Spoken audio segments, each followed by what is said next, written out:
Bonjour, ici c'est Claude Camilly de Paysages Reconquis mon blog. Aujourd'hui, je vais vous parler d'arbres bien familiers dans les paysages, mais dont on méconnaît souvent les insoupçonnables qualités. Je me suis appuyée sur le savoir de Dominique Mention, l'infatigable défenseur de ces arbres paysans par excellence, ainsi qu'il les définit lui-même, le spécialiste des trognes en France. Dominique Mention, qui dessine également, sculpte et peint. On m'appelle Trogne ou Tétard. Il est vrai que je fais une drôle de tête, tout comme l'humoriste André Sauvé. Pour tout dire, une tronche d'ébouriffé. En Bretagne, on m'appelle aussi Truisse, Chapoule, Ragos ou Trognard en Sologne. Je suis un frêne, un chêne, un saule, un tilleul ou que sais-je. Bref, je suis un arbre cultivé. C'est en hiver, tous les ans ou tous les 2 ans, parfois même bien davantage, comme tous les 15 ans, que l'on me fait une coupe. Mais attention, pas question de faire cette coupe à la base du tronc. Non, on met tête à une certaine hauteur et je me mets à développer une superbe chevelure bien abondante. Loin d'être une suppliciée, je suis une véritable sculpture vivante. À chaque coupe, je change de tête. Tourmentée, tortueuse et boursouflée, hirsute. Il est vrai que je peux ne pas plaire, mais j'ai du caractère. On dit de moi que je suis mutilée, totalement faux. Bien au contraire, quand on me taille, ma croissance est stimulée au lieu de s'arrêter, car sous mon écorce, mes bourgeons dormants ne demandent qu'à se réveiller. D'ailleurs, je suis la reine de la longévité. Quand on met tête, je me fortifie, j'augmente ma densité, je résiste mieux aux bourrasques, et comme mes pousses sont haut perchées, les chèvres, les vaches et autres herbivores ne viennent pas me les croquer. J'ai un ami chêne, une trogne installée dans le parc de Windsor depuis 1300 ans, et il est en pleine forme. Mais qu'est-ce qu'on me trouve de si génial? Mon plus ardent défenseur, Dominique Mention, dit de moi que je suis, par excellence, l'arbre de la modernité. Ce n'est pas beau, ça? Nous avons notre place partout en ville comme à la campagne, et pour de multiples raisons. D'abord, sans nous les trognes, les paysages seraient d'une regrettable monotonie. Il est vrai qu'avec notre tronche, nous apportons une touche incroyable, unique, originale, singulière. Sur le plan écologique, nous sommes sans égal. Voyez plutôt, nous aidons à piéger le carbone, à l'immobiliser, carbone dont nous provenons à presque 100%.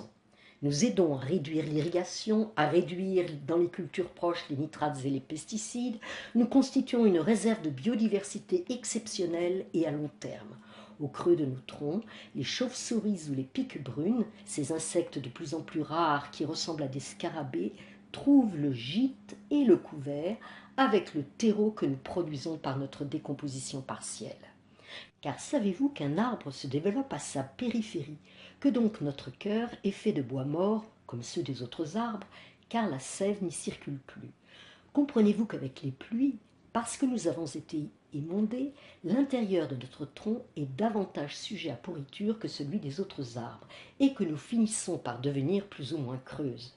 Dominique Mention nous appelle les morts vivants. Parlons des sols. On voit bien qu'ils sont affreusement dégradés faute d'humus, et cela devient dramatique si on veut continuer à nourrir les vivants.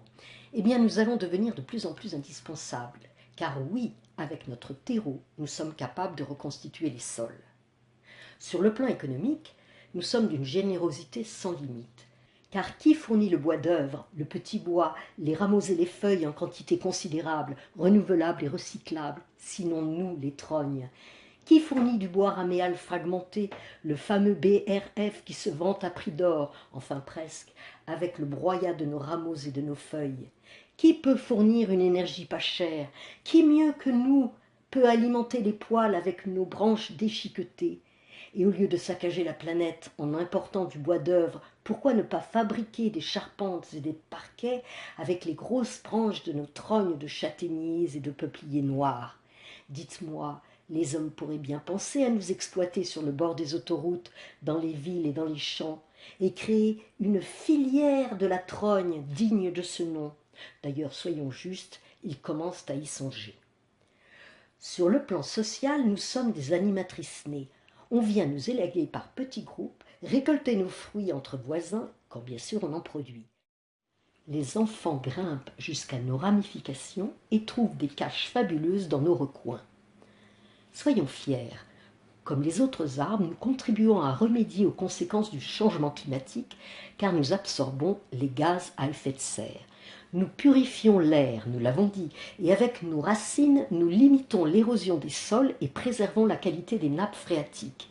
Nous produisons de l'ombre, nous protégeons contre la chaleur, nous brisons le vent, et j'en passe. Parlons de notre passé et de notre avenir. Nous sommes là sur le sol français de longue date. Il vous suffit de songer aux vignes, car un cep est à l'évidence une trogne. Et sur notre sol, la vigne est apparue il y a 3000 ans environ. Pensez aussi aux oliviers taillés régulièrement, de drôles de trognes, eux aussi. Jusqu'au début du XXe siècle, nous étions partout dans le paysage français. Les paysans nous entretenaient, nous soignaient, nous respectaient. Mais l'époque des tracteurs monstrueux est arrivée avec l'arrachage déraisonnable des haies et le remembrement irrationnel. Les agriculteurs nous ont littéralement boudés, ils nous ont carrément délaissés et jusqu'à récemment, nous étions livrés à nous-mêmes. Pourtant, nous n'avons pas dit notre dernier mot. Une petite clique qui grossit chaque jour redécouvre nos incroyables capacités. Car nous sommes économiques, écologiques et esthétiques. C'était Claude Camilly de Paysages Reconquis, mon blog. À bientôt pour une prochaine vidéo.